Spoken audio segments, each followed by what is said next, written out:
Welcome, podcast fans. It's time for the What's Up Bro podcast show presented by j&j Production Studios, the home for all your entertainment needs. All kinds of great topics discussed every week, a variety of different themes offered, special guest appearances, prize giveaways, and so much more. Stay tuned. And now, here are your hosts, Sam Crow and Big Hoss.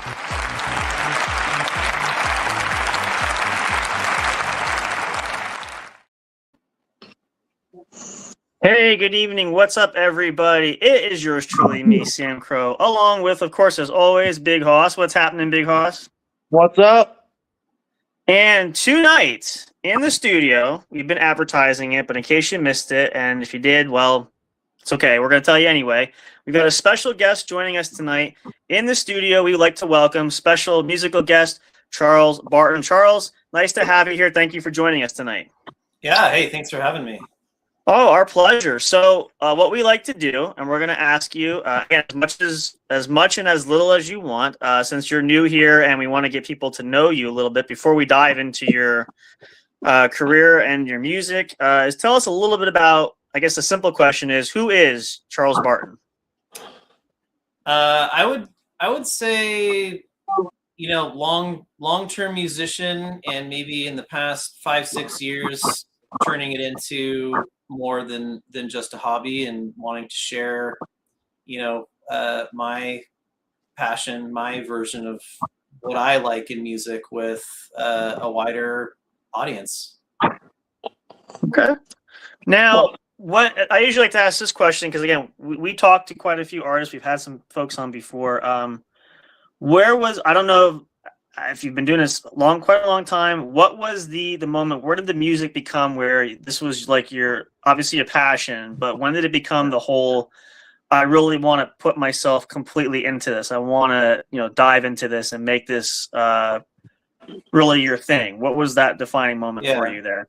That's a great question. I feel like for the longest time, throughout college, when I was studying music and kind of building up my collection of instruments in my studio and all those kinds of things, I had this white whale of like, man, I gotta finish an album. And it just seemed to always get away from me. And then in maybe 2018-ish, that's when I really started focusing more and said, okay, I don't know what I'm going to do with this thing, but I know I got to finish an album.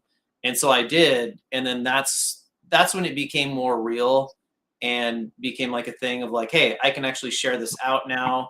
I started, actually earning revenue from that album. Okay. And that's when it became a thing of like, okay, this is going to start to happen now.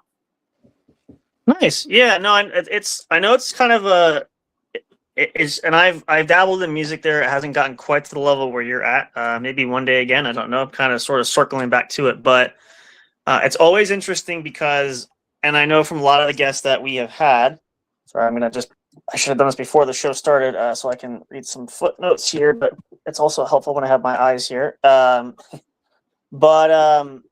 it's interesting to hear that because everybody, is on a similar pathway. Music kind of inspires. Music is kind of for a lot of us, it's more of a passion. If we could make a living doing that and make some income from it, that's great. But everybody has that defining moment and that unique approach to kind of what drives them, which is, I always like to hear that. And I want to say too, and ask this also specifically, with this current track that you've done, and I've listened to it, and I think the thing that really is interesting for me, and I don't know if it's something that, was your inspiration when you did this song for Lost in Space there.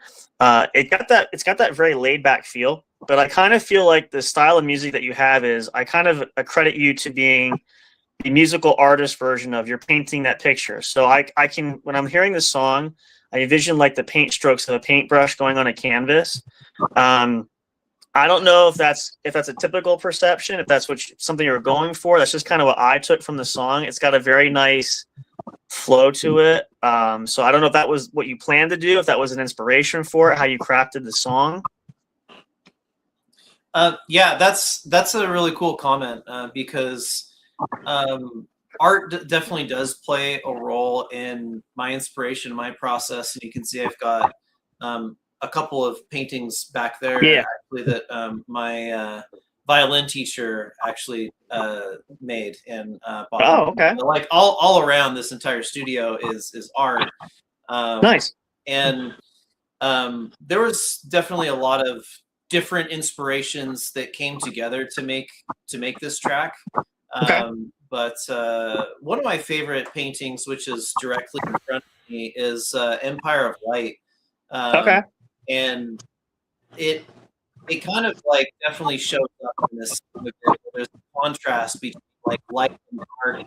And this song has a little bit of that, where it's like it's brightness and things to it, but it's also kind of dark aspects too, especially the way I treated the vocals is like very dark, but at the same time there's like bright sounds in it as well.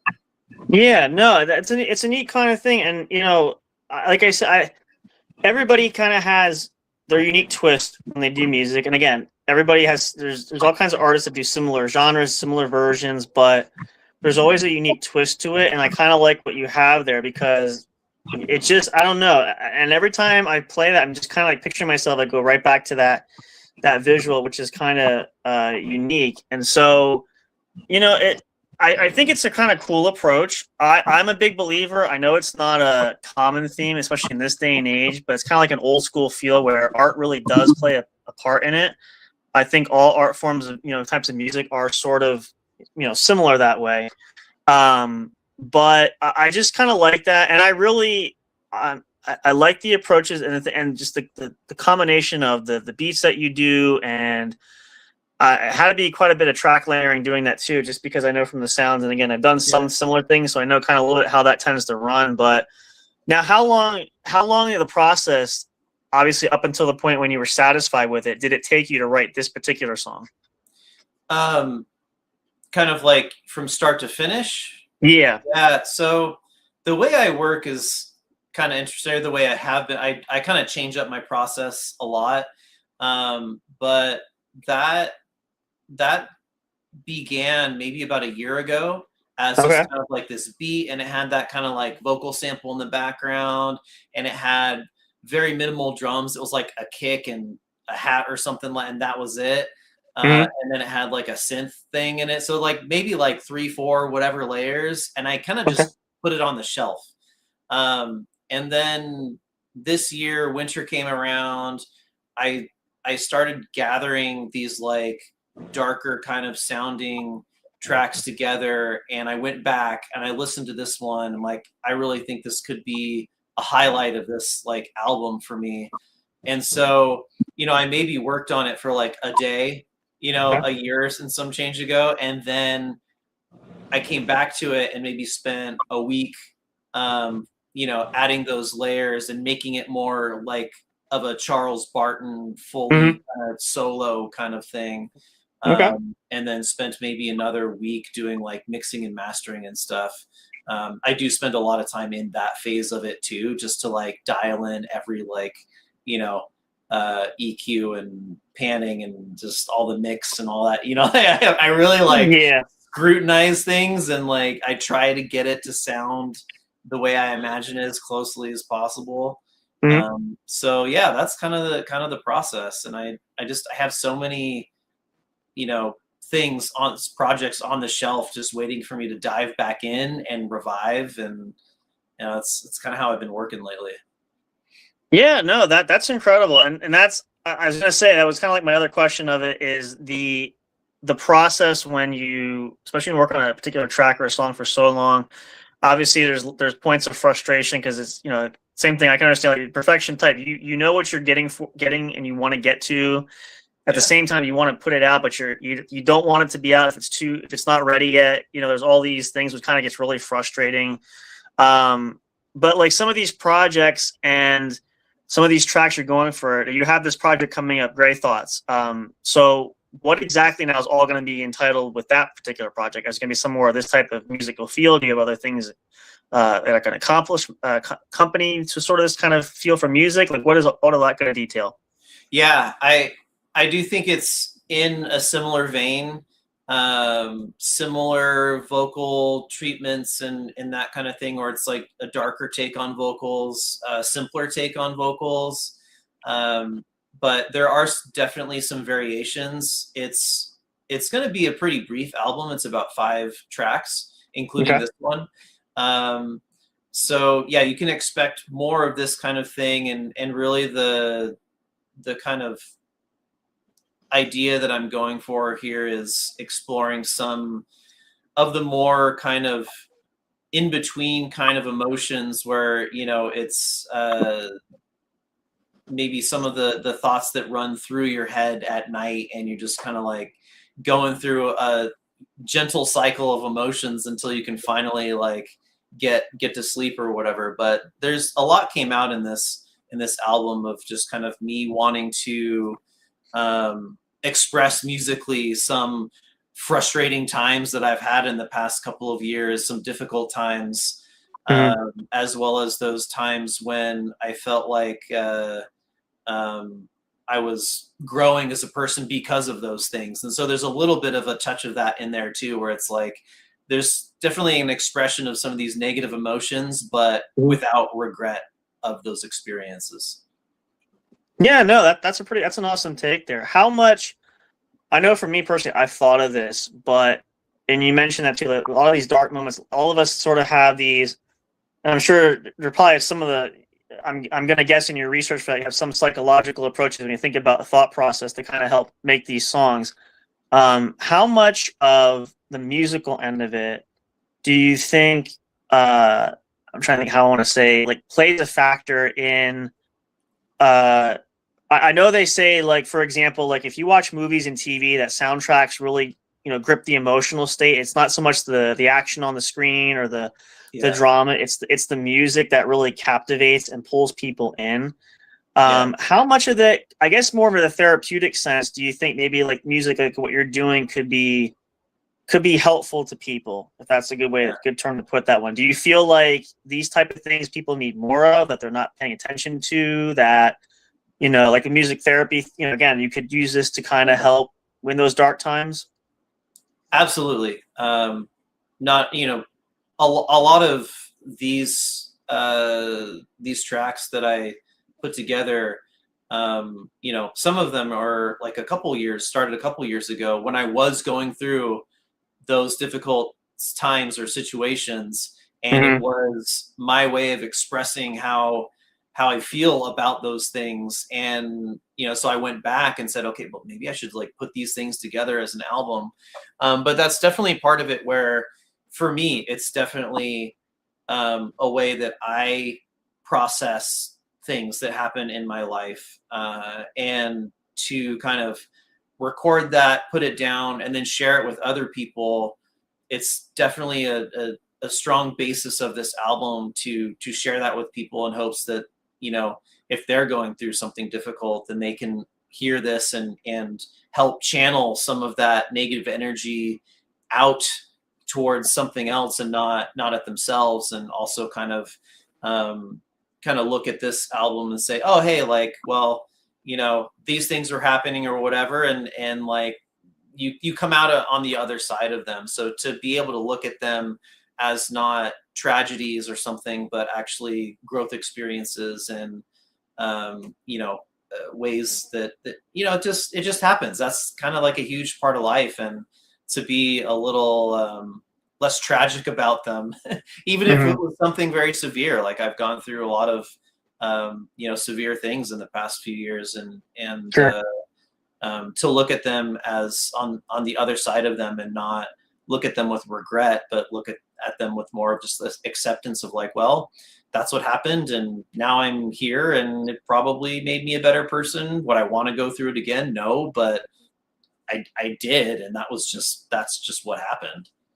Yeah, no, I think that's a very true statement. And I think I found for a lot of people, I think that's kind of a hard concept to really, the truth of the nature of accepting and understanding that. But when you have it in a format like with music, where it can be relatable, it can be reflective. It can be, you know, just something that's going to inspire. Again, music is an expression of art. We all, you know, a lot of people know that. Some people don't buy into that, but I'm a big fan of. Doesn't matter if, you know, music's more just like paint on a canvas, as I said earlier. It's kind of the same concept. It all has a very pertinent place for people, and a lot of people find a lot of peace through artwork. So music is no different. That's just art for the ears and for hearing. Sometimes visual, depending on, you know, what the context of the creation of the music, the projects are. But do you find, like, especially in this type of genre that you do, that I guess maybe the term I'm looking for is, like, is it maybe underrated? Maybe you're kind of surprised there's not more people kind of doing like similar things like you're doing. Not saying necessarily that you want competition. Obviously, no one does. But do you find like this is an underappreciated type of genre, type of music that we should be seeing more, that people could be using more and creating more, that could be really helpful, that maybe people just don't think about? Yeah, that's a good question.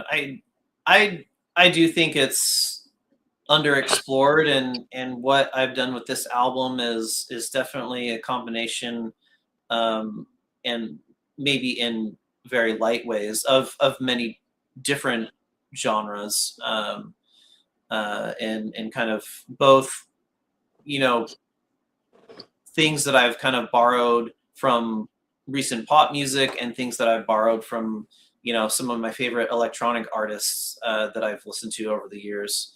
Mm-hmm. But yeah, I think, you know, I honestly don't want to be the only one doing, you know, doing this kind of stuff. So I think it's cool. And I think one of my goals, you know, for my career is to bring some of these more indie or underground electronic kind of genres to more light, and kind of bring some of these things into pop music.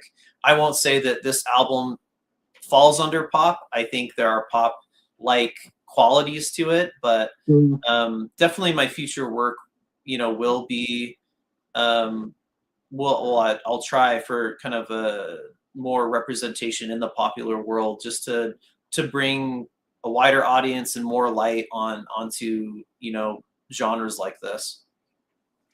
Yeah, no, I agree with that. I think that's important. And, you know, we kind of share this too. We like to talk about anything that's going to be helpful to people, because we all, you know, we're all average type people, you know, we all go through similar problems, similar life things, you know. I mean, everybody's got different journeys that they take, but at the end of the day, you know, we find there's a lot of us that we cross similar thresholds that, you know, none of us can say, oh, well, you haven't experienced anything I have, and vice versa, to an extent. But we've all gone through some things. You know, life just always kind of throws you some type of curve. So when you see something that's a benefit that could be helpful, and something that, I know, like I said, for me, you know, we do a lot of it. We've done ASMR, but like anything music, I find it to be very therapeutic, very relaxing. If you can have that form to kind of escape with, at least even just for a moment, you know, we're all looking for that peaceable time where we can just take a break from it all and just kind of, you know, put our problems on the shelf, at least for a little while. This is kind of the way to do it. And as they say too, music is obviously the universal language. Everybody can relate to it in some way, shape, or form, no matter what language you speak or what background you have, anywhere. Everybody relates to music in some form. So I think that's important and credible. Now, have you found in your music journey, now again, I know that this is usually a common question, and I don't know if you've explored this, but we've talked a lot about how, and I was thinking this particularly for you because of how artistically inspiring your musical projects are. For you, and I don't know where it is for your career, the importance of it, but the success rate as far as, we'll say, fame and fortune, just to categorize it. The one thing that we always know, and I like to ask artists this too in groups, is we see a lot of these bands, these solo artists, and some of these folks that do their own projects and things. They're trying to make it so big that they're willing to water down or change or sacrifice the creative process of their artwork, their own form of musical style, just because they feel it's going to give them that foot through the door. It's going to, get them famous, going to get those albums, everything. And so to that point. And the thing that I find, and I want to ask your opinion is how you feel is, let's just say you had an offer, you have you could get a record deal. You could maybe they offer you, I don't know, a couple album contract that could go, multi-platinum, all that stuff. But the condition is, listen, we want contractual rights to control your artwork. We want you to change this, this, and this. So the project essentially changes, and it really is not the music that you wanted to create. It's something that you're forced to do. And we see this with a lot, especially young artists that don't read the fine print of contracts. But how do you feel though when, and again, in your experience, would you rather sacrifice your creativity just to make it big, or do you think that the music really is what's most important? I know it's an obvious question, it should be, but everybody has a different approach. So I'm curious to know what your response to be, especially if someone asks you that point blank. Yeah, I think that's a cool topic. It's definitely a topic that has been discussed, for as long as the music industry has been around. But yeah. I feel like even now it is becoming more and more important to know who you are, know what you want to do, because we are seeing changes in the industry, and there are some crazy big artists right now that are independent and going their own way and doing all of that. So I think this is a very, very relevant topic. And my personal take is, if you can do what you love for a living, I mean, that's amazing. It's a dream. Yep. So I think there's, a lot to be said about someone that is willing to make creative sacrifices for, whatever entity that they're doing that for. But I will say, what's most important to me is being able to express myself musically with the most clarity that I can. And I think this is an interesting topic for me because I, am not only a solo artist releasing music by myself, but also a producer working with or really for other artists. And I think, it doesn't always have to be either or. What if someone wanted to take a record deal from someone, and an artist wanted to take that record deal, and then that's who they are under that label, right? But then they got their own little side thing that is their full creative expression. I think there's plenty of room for that, right? Some of my favorite artists have so many pseudonyms because of this, right? They get signed onto a big label or whatever, and they regret that they can't have their own little side thing, and then they go off and do that side thing. So I think that's kind of the reality is hey, if it's a good opportunity and you want to pursue that, but there's some constraints, go for it, make your money. But remember that you always have that other side of things where you can still do your own thing and release it on a different for a different identity or whatever, if you don't want to have to change yourself. But I never wanted to make music feel like work either. Sure. And working on the other side of things as a producer, where I'm driving half of the creative intent in a song, and then the other half of the creative intent comes from the artist. I really let the artist call the shots as much as possible, because if they're saying hey, take this drum out here, add it over there, or I want more momentum here, or whatever, it's they're the ones singing on top of the thing. And even if I've got to cut some stuff that I really liked or change the track in ways that I didn't really envision in the first place, I'm still going to do it because it's for them. And that's kind of me making some creative concessions. But then I've got my own whole solo thing as Charles Barton, releasing my own albums. And that's a big part of what the album Gray Thoughts is, and this single Lost Space is part of it came out of frustration of getting feedback from artists, or top producers telling me to do it this way or that way, or I was like, dude, can I have a project that's just mine, that I just like do whatever I want. Right. Yeah. That is also a part of this project, is like, I wanted to do something different and do it the way I wanted to, and just the only one I'm answering to is like me, and that's it. Mm-hmm. Yeah, no, I like that answer a lot. And I think too that, and I say this a lot of time, younger artists, because obviously young and inexperienced, when you come in, obviously you buy and sell what was offered. You don't always read the fine print. Yeah. But you can have, I think to some extent too, you can have both. If and we're all a big advocate. I'm a big advocate for artistry. Listen, if I was creating my own music, whatever I'm putting my heart into, whatever's my creative baby, my projects, whatever, I don't want to sacrifice me entirely. I can't become something that I'm not. Yeah. Which, we feel a lot of these, especially younger artists, they're trying to mimic and copy some of the greats. We all do that, of course, but you also want to be yourself. You want to be unique.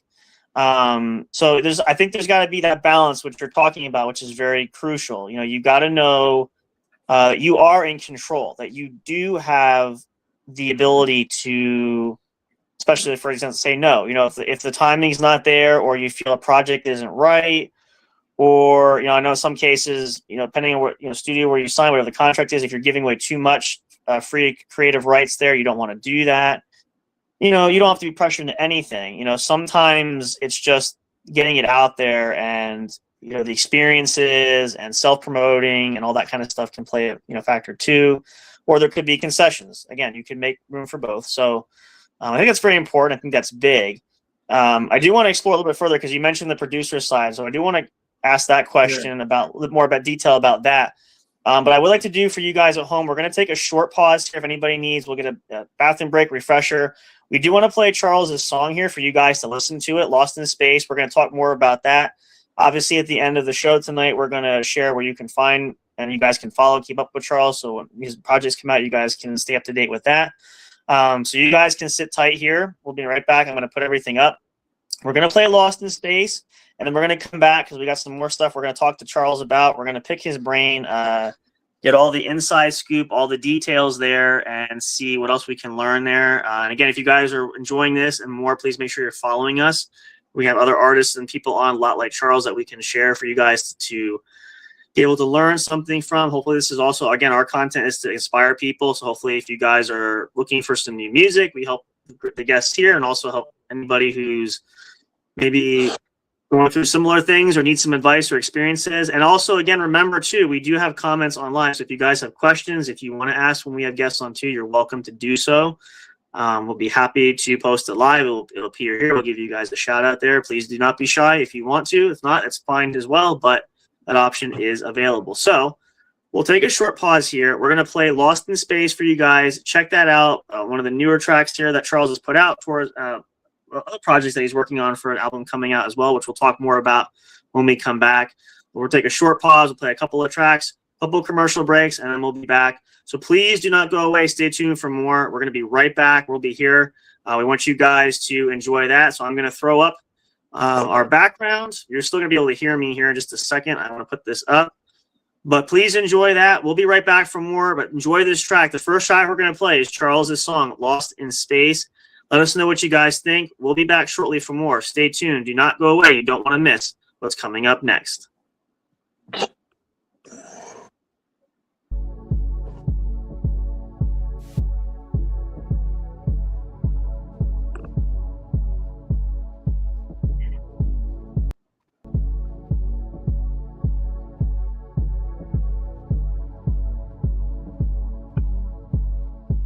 Don't know why it's not playing.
audio fans, are you looking for fun and excitement?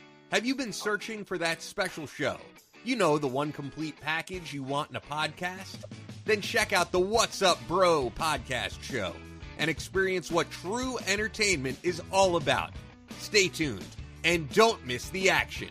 Available on your favorite streaming services, including YouTube. Thank you for all your support. And as always, we'll see you at the show.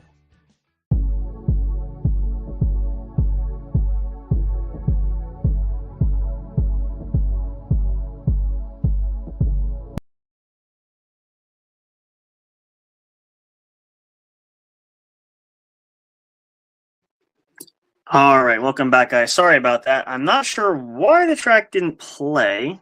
That's kind of why we I tried a couple times. I probably should have prefaced that trying that from the beginning, tested that. But normally these tracks actually work, so we apologize for that. Actually, let me turn this ticker off there. We can do that as well. Not that. Hang on one second. Still trying to navigate the controls here. Let me see. Let's turn this ticker off. There we go. And where are we at here? Sorry, we're still navigating this. This is all still getting used to doing this on this side of things, because you guys know we've done this before, but this is entirely different now with us being in control and running things from the get-go here. So let's put that back up there. There we go. If you guys are just tuning in live, though, welcome to the show. We have a special guest with us tonight, musical artist Charles Barton, who we'll get back here in just a second. We're going to, let me get some information up here as well. We will get the track out. If we don't get a chance to play it here, we will drop it. We'll let you guys know where you can find it. Again, there's always some kind of technical glitches. We're going to talk about the production side of things too as well. But while we get resituated here, perfect time to mention, if you're tuning in, make sure you're following us. Let me put the link up here as well so you guys know. Check us out here for more. You can visit us at the link above here. Check the QR code to find our link tree where you can find everything regarding to the J&J Production Studios, the What's Up Bro podcast show, all of the shows that we feature. Now streaming our own network known as Airway Kingdom Network. We have a slew and plethora of multiple shows that we do run. We're launching that this year. It's a brand new thing. You guys have heard some of the shows. We're working on getting some shows back. And we are also trying to reintegrate a lot of other folks that we have. You guys have heard a lot of us before. But if you want more information, follow us here. We also want to mention, too, I'll leave that up for a minute, and I got to find the photo here. Again, give me a second to navigate. There it is. We are also proudly sponsored by Borger's Rare Coins and Fine Jewelry. If you guys are in need of cash, if you need, maybe you have extra junk jewelry laying around, some extra gold, silver, whatever have you, contact owner Jeff at 973-390-4606. He can give you an estimate about what you have. Free appraisals, no pressure to buy. He's more than willing to talk to you guys. Located in Hellertown, Pennsylvania. You can also visit the website, borgersrarecoins.com. Buy and sell directly on the website. If you guys have questions, you can contact Jeff there as well. Call and text at the number provided. Again, no question is too big or too small. You can ask him. He will be able to tell you what it's worth. Highly recommend, not just because obviously we have the sponsorship there with him, but he does do a lot of great business and everything. So please reach out. Let him know that we sent you there. Again, if we have enough interest, I might make a personal appearance since it's close by for me. So I'll see you guys there. Come out and check it out. Get yourself some extra cash. Who couldn't use that now more in this day and age? So check them out. Visit them today. Again, the quickest way is to go on borgersrarecoins.com. The link is also in my description, as well as Big Hosses and several others. We will be having some commercial ads coming up for that as well. But let's dive back into the interview. Yes, I don't know what happened, Charles. We were trying to run it. I guess for some reason it kind of faded out. So I don't know. It's talk about production. When you're trying to do the production of things, you think you have things working, and the glitches always they just don't play in your favor. So I had to play one of our other commercials just so we had no dead air there. Maybe we'll try it again a little bit. I should have tested that theory. We are going to, however, as well, as I said, we'll mention where you guys can locate Charles' song and follow some more that he can launch there. You guys can keep up with him. We will be playing these tracks on the show regularly too, so you guys can hear that. We do like to do that for artists as well. So we promise you will get to hear it. Again, it's part of the production, which I'm going to pose that to the next question that I wanted to ask Charles. He kind of dabbled a little bit about that, just because I know I've kind of done I've been on both sides of this as well, and I kind of know from the experience there, but I always like to hear from others. And I know this is a generally broad question, but I like to ask it anyway because I love to hear people's interpretations. So, as a musical artist, Charles, how do you differentiate, and what is the major difference when you switch those hats from the musical side of the artist to the production side? And explain it, just assume people don't know, explain like what are the major differences that you find wearing two different types of hats? Yeah, sure. So as a producer, I'm creating the soundstage for the artist. I'm very much in service of the artist. And while it's still very much a collaboration of, our minds, depending, how many artists or producers are involved. But for me, it's mostly me as one producer and then working with one artist, maybe two at a time. But I like it to be about them. And it really is. I worked with a couple different R&B artists with just amazing, powerful, present voices. Mm-hmm. And it's my job to create that sound stage, but also kind of like get out of the way enough that they Right. because they're delivering the message of the song. I'm there to help deliver the message of the song. Now, me, my solo stuff, I'm doing it all, and it's whatever I see fit. I'm, the creative director and the producer and the vocalist and the everything. So, if I want to have a bajillion layers on my track and that's my vision for that song, then there it is. But that's one of the most difficult things for me to learn as a producer was to get out of the way enough that the vocalist would enjoy the track and want to sing on it and be able to shine. Mm-hmm. And I did work very closely with a producer in the industry who's worked with major artists to teach me that, because it wasn't easy. It wasn't easy at first because, I come from both a classical and electronic music background, and the urge there is to like keep filling up that sonic cup until it's like full and then you're done adding. But what you have to do if you're that type of musician or producer or whatever, then you have to say, okay, what do I need to take out of this in order for the artist to want to be on this track? Mm-hmm. Now, do you find, I know, like you said, in your experience, everybody's different. Do you find that the communication, like when you're on the producer side of things and you're working with other artists, do you find that the collaborative process where, again, you're trying to help the artist create their vision at the same time, I'm sure there's part of you, and we all have that nature of when you are an artist yourself, you're sitting there going like, this is kind of where I would go, but again, this is not my project. But like you kind of give feedback. Obviously, you have to have communication with artists when you're creating and collabing and doing everything. But do you usually find, though, that you, in your experience, that you tend to or are able to communicate better with other artists that you work with as the producer? And maybe because you have experience as an artist yourself, do you find that the communicate? Because I know, like, you hear all the stories about, and a lot of the greats, they had issues with this producer, or there was struggles in the studio, and there was creative differences and conflicts amongst bands themselves, but also production. But like for you, do you find it's usually a pretty smooth process of at least communicating where you know what the artists want and you're able to convey that without a lot of friction as far as maybe some creative differences? Yeah, that's a great question. And I'll say that I haven't really mentioned this yet, but I have a career as a software engineer, which gives me kind of an interesting background, especially when it comes to giving feedback or collaborating with someone. And it took me many years to get where I am in that career now, to the point where I am comfortable collaborating with the naysayers, or the super positive people, or the people that don't care, or whoever it is. I will find a way to collaborate with that person and drive consensus, whatever the topic is. And Okay. I've been able to bring that kind of openness and collaboration to my, music projects with artists, and, be not. I think sometimes in the creative arts, folks can be very opinionated, and some of the greatest producers, like, that they'll tell you that, like, hey, that's like my greatest asset is my strong opinion. Mhm. But I try to bring in my strong opinion, but make sure that the artist is heard.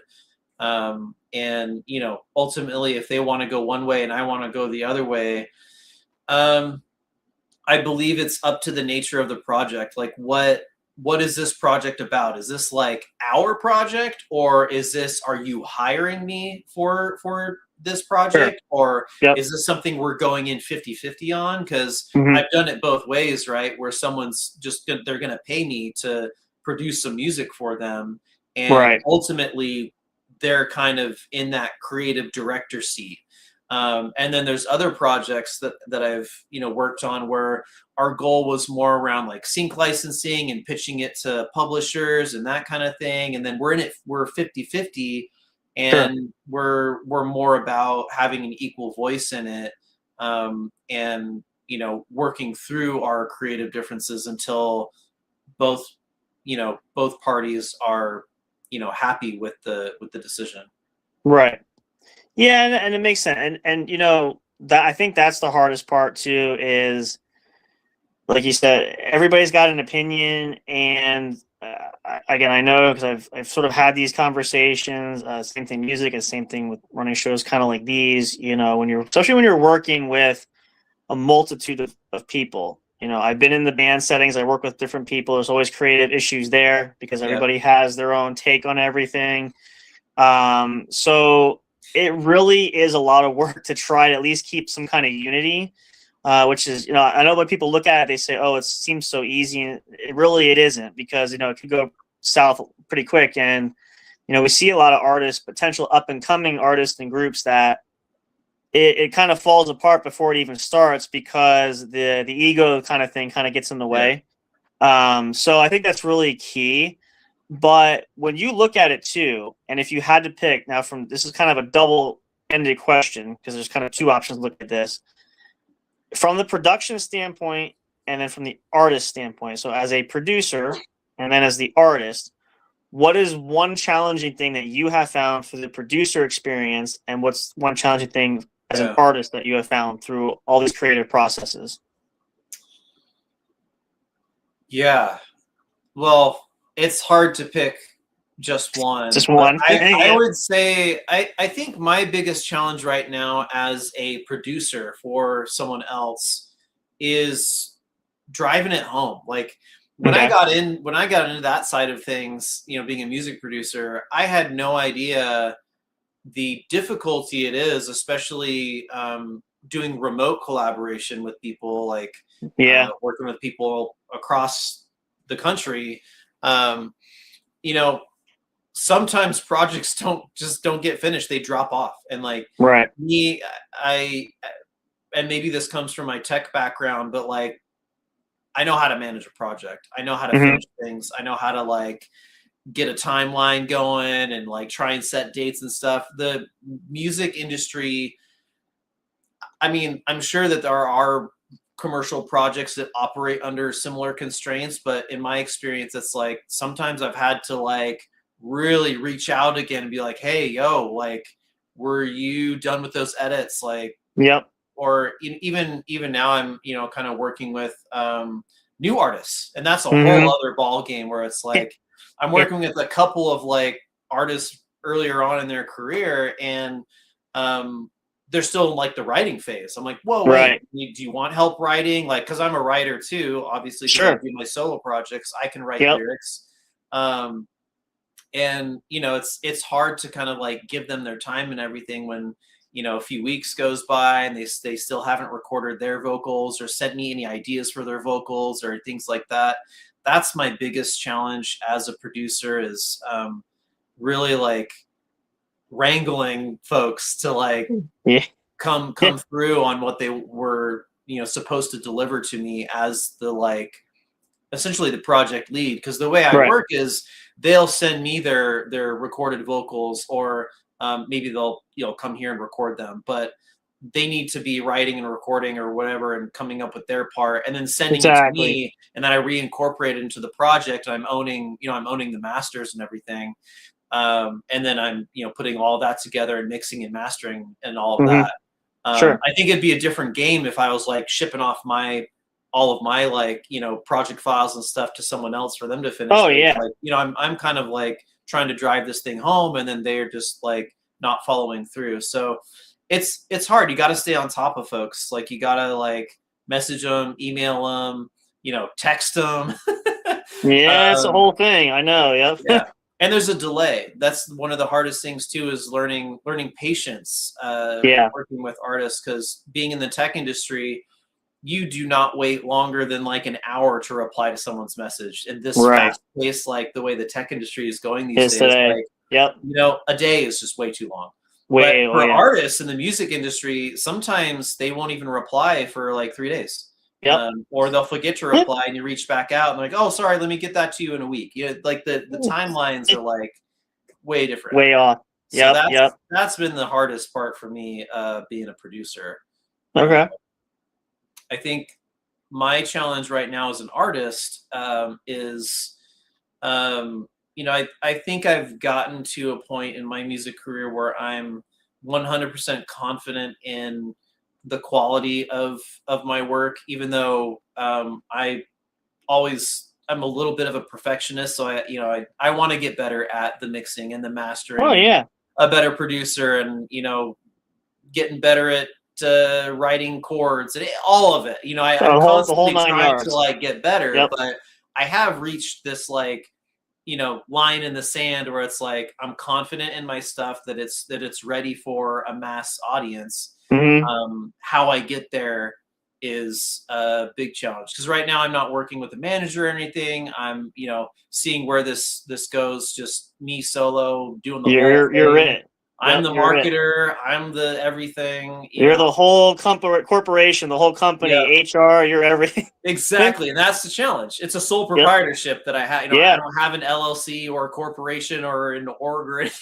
It's you. It's you. You're the PR department. You're all of it. Yeah, it's a lot when you're one man show. Yeah, for sure. But no, that's great. I mean, I think, and I really, like I said, for me too, like I've gotten into, from us doing these shows, like I'm the one doing the production side, so I've learned. I mean, I found that I have a knack for it, but same thing. I want to get better, and I really want to embrace every element of how to produce these shows. Because again, it's not just me. Like I have others that look to me for advice on how to run shows too. Like I have to be well-rounded enough to know enough. And I tell people too. Obviously, no one's perfect, so obviously things are going to happen, but I want to get better, and I want to fine tune it. Just because I seem to have that knack for it, I want to see like how good can I be and how far can I push myself. So I can understand where you're coming from there. But there's just a lot of, it's the little details that people don't look at. It's the things that they overlook. And again, I know from the days when I was in the band, I struggled to keep things together. I played with guys who are like, we want to be instant success overnight. Well, some people get lucky, and maybe that does happen. I'm not saying it doesn't, but that's not the case especially for a young group of guys who are a startup band that, no name, no experience. Like you're not going to get a multi-platinum deal overnight just by, dumb luck. It takes a lot of work, and, you don't realize that. And people, and again, we talk about it just in the podcasting world as an example, because that's kind of like we're doing now with this networking that we're working on is, we're helping one another to, all of us have a chance to succeed. We're partnering up. A lot of us are very tight, very close, and the collaborations are working well, because we're not trying to over exceed or overstep one another. We're trying to each lift each other up and help to make this not work, to make this fun, to make this a potential profitability if it works that way. But there's a lot of details that go into it, or, we always say everybody's got to play a part, but when you are the one-man show, and I've been there myself doing it, so I know like there's just so many things that you have to account for. But I think we can agree that too. If something is really worth it, and I know obviously based on what we heard from the song, and I can imagine with other projects you have, the passion is there that you're willing to give everything for it. It's worth the struggle, it's worth the frustrating, the long hours, the technical issues, all that sort of stuff. We've all been there at some point in time.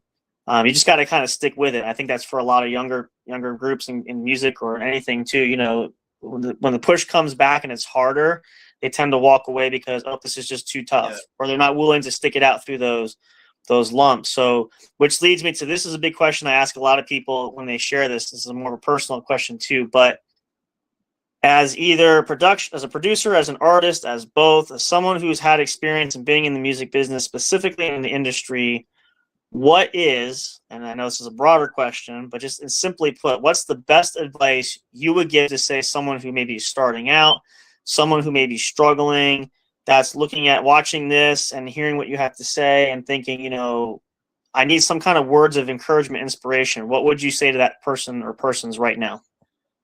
Yeah. I think I have a lot to say about that, but there's a quote that has stuck with me. And let's see. I want to say it was Dionne Warwick, but it could have been someone else from the Motown era, 60s, 70s. Yep. But the quote is like, I always knew that I would make it. Well, this is paraphrasing, but I always knew that I would make it. I just didn't know how or when. Like this, right? It's believing in yourself, and I really do think that if you are doing the thing that you love, you can find a way to believe in yourself. I didn't always believe in myself. Like I didn't really know how, and I still haven't reached what I would call like immense success or anything in this industry. Naturally, right. But I believe that I will get there. And I think that's a key component. And I think that it will come easy if it's something you love doing. It won't be that hard to get to the point where you believe that you can do it for a living or be wildly successful in it. And it comes from belief, because a lot of, our actions, how we do things, what we tell people, how we talk about ourselves, all that is a product of our beliefs. And, put in the work to get to that point where you do believe in yourself. And for me, that was getting to the point where just working with people in the industry.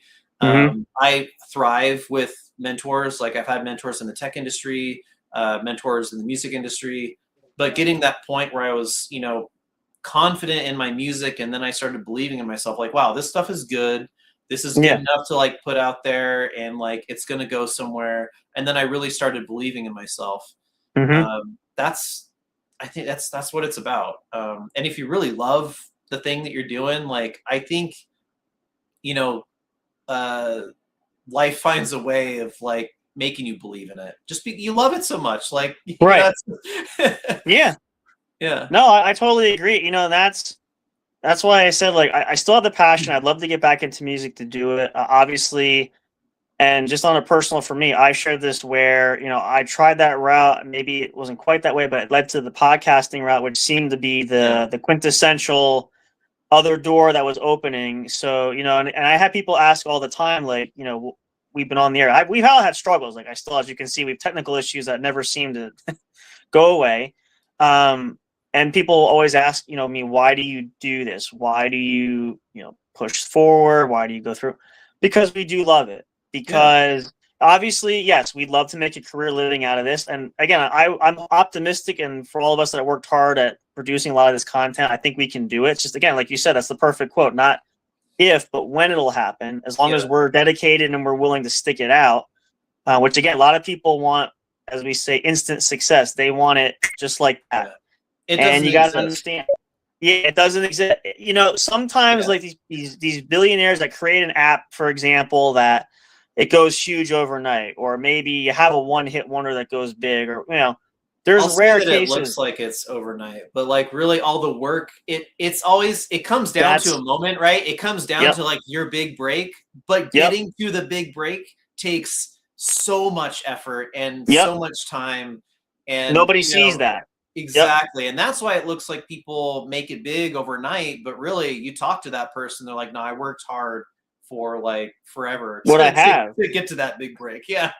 Yeah, and I think it was, I'm not sure, I think Bill Gates said it one time. I think Steve Jobs said it one time too, because someone asked him, Apple was huge, but he said this was, before he obviously passed, this was painstaking work. Yeah, the corporation went huge, and Bill Gates, like when he launched Windows, like it was huge, but it took years of countless works and failures. Like I call it the Thomas Edison approach. Yeah, the light bulb was huge, but it took them nearly 1,000 elements to try to get the right one to make the light bulb work. Right. So you don't always think about that.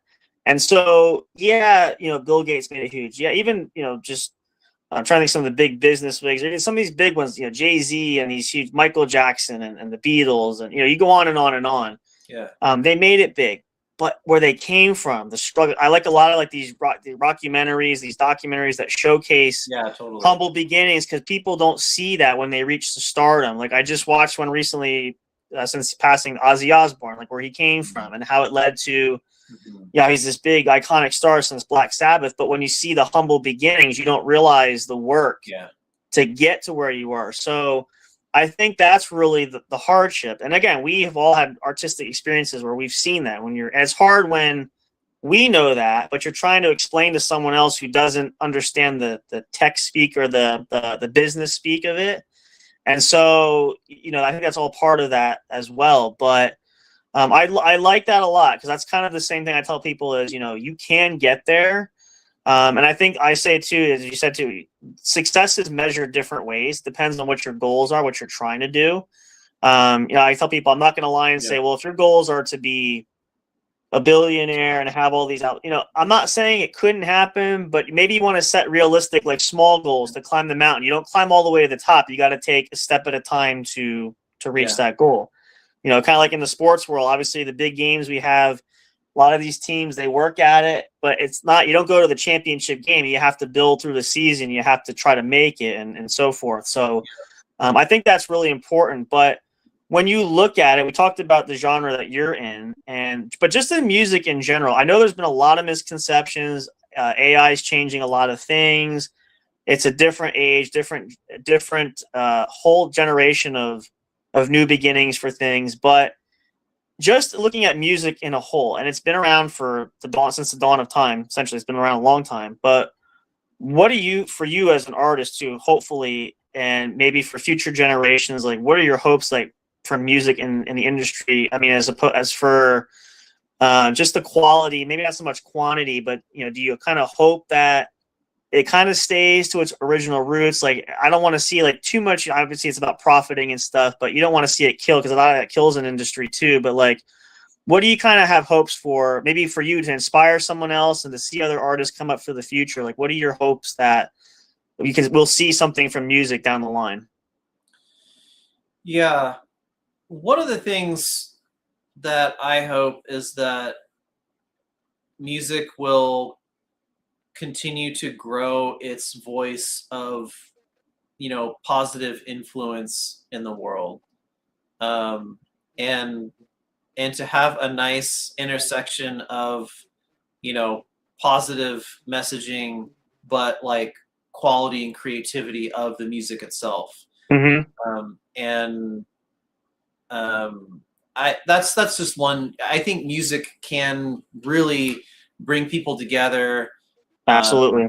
Have a positive result. And it doesn't I don't want every, song to be, like inspirational. Like that's just, but I do think that, especially a lot of these big artists with like an audience in the millions, if not, tens, hundreds of millions, right? Like they have the opportunity to put some good messages out there, right? And I would love to see more of that. I would love to see more fusion of genres. And I think that is something that Now I said this earlier that like this album is, I wouldn't put it under the pop music category, but you know, I do think that pop music has always kind of been a bit of a melting pot. And even now more and more you're seeing that, where it's like Right. you've got, you know, all kinds of different cultural influences in popular music, because it's kind of that intersection of everything. Okay. I want to see more of that. I think there's tons of examples of that, and I don't need to get into that, but that's I love seeing how you know, large artists can bring in different cultures and sounds into their music from different parts of the world, and make us feel more connected and make some cool music. And I think I can maybe even emphasize like American pop music, since that's what I, you know, have a lot of exposure to being in this country. But like Right. you look at American food, like what is American food? Like American food, if you just not paying attention to hamburgers and hot dogs and stuff like that, like what the food of this country is a melting pot of like everything. Exactly. You Yep. know, and I think Yep. that reflects in music, and I want to see more of that, because like that's my favorite food too, is like Yeah. being able to get exposure to so many different cultures, and you know, and be able to have that experience without having to travel across the world to get that. No, I agree. You know, it's really refreshing because, you know, I've talked to so many different people, and you know, like we hear similar things kind of like this, but I don't get the same level of passion for it. So I really appreciate your take on that, because I think there's no truer words. I forget who said the quote now, but there's no truer words spoken there. And so, you know, I share those sentiments with you too, because I too feel like, you know, music has obviously, from the test of time, it's given us so much through movies, through TV shows, through all different types of forms. I think it's going to be universally sound for a lot of things. So I think it's important, you know, and I say too, the generation that we are, to inspire generations of the future, we kind of set that tone for what the future can bring. So if we don't set the good example, who's going to do it, right? So, you know, if we're the present, we want to inspire the future, we have to set that example. We have to be that tone, which I think just from the short time that we've known and talked with you, I think you're a perfect example for that. So I really appreciate your efforts there. And I hope you guys, you know, listening to this, watching this, whether you saw this live or watching the rebroadcast, take that to heart too, because it's really, really true. It's incredible. But yeah, it's wonderfully spoken, wonderfully said. But yeah, no truer words are spoken, Charles. That's wonderful. That's great. For you guys listening, the song is Lost Space, part of another upcoming project Charles is releasing, Gray Thoughts. You know, Charles, we're really glad to have you here. Obviously, we'd love to set something up. Love that you come back in the future to keep up with you there, for sure.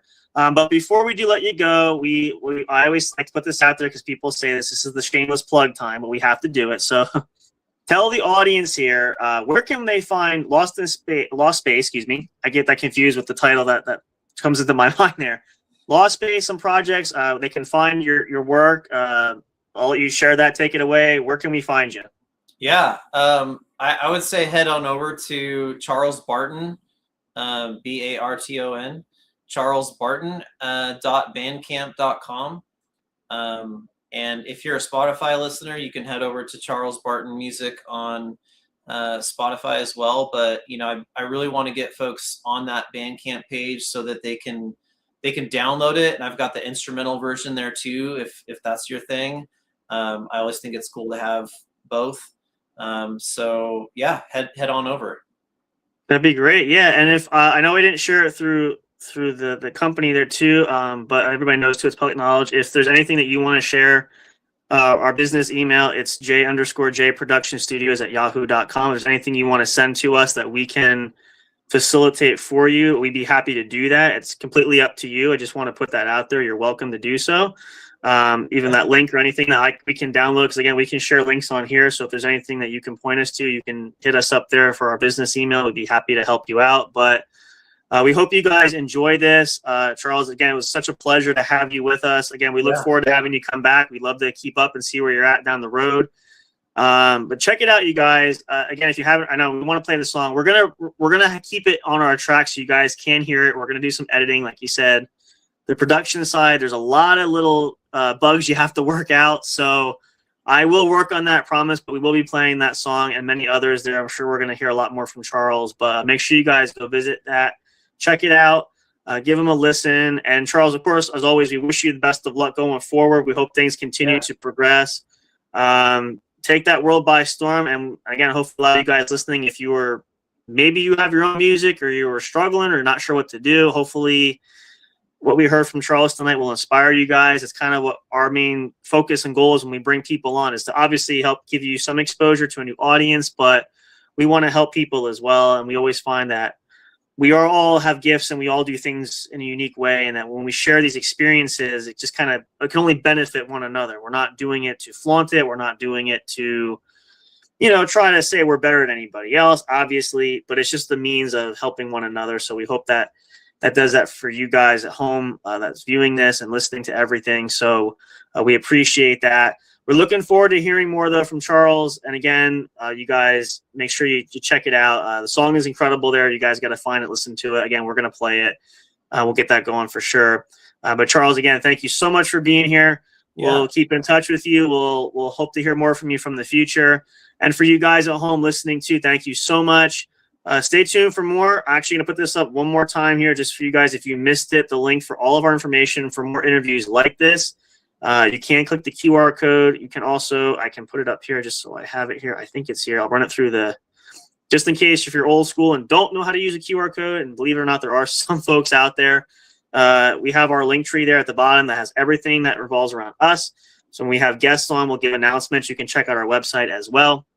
More information there is coming too. But we appreciate you guys tuning in. And we thanks again to our special guest, Charles Barton, for joining us. Make sure you go follow him, check him out, and keep up to it. And I'm really excited. I know there's going to be a lot more great projects. I can't wait. So just from what I read and we heard from Charles, I'm really eager. So I'm looking forward to it. But we appreciate you being here. Thank you guys for listening. Again, stay tuned. We have so much more to come here. Happy, what is today? Today's Thursday night. Days are kind of off. Enjoy the rest of your evening. Have a wonderful weekend. We'll see you guys next time. Let me turn off my links here. Again, I'm still trying to navigate these controls. But yeah, that's going to do it. So for all of us here at J&J Production Studios, again, special thanks to our guest, Charles Barton. Make sure you subscribe. If you're watching this on YouTube, subscribe for more and turn on the notification bell. I have that here, right there. That way you can get notified every time new content's available. When we have guests, when Charles comes back, we have other guests on, you guys will know right away.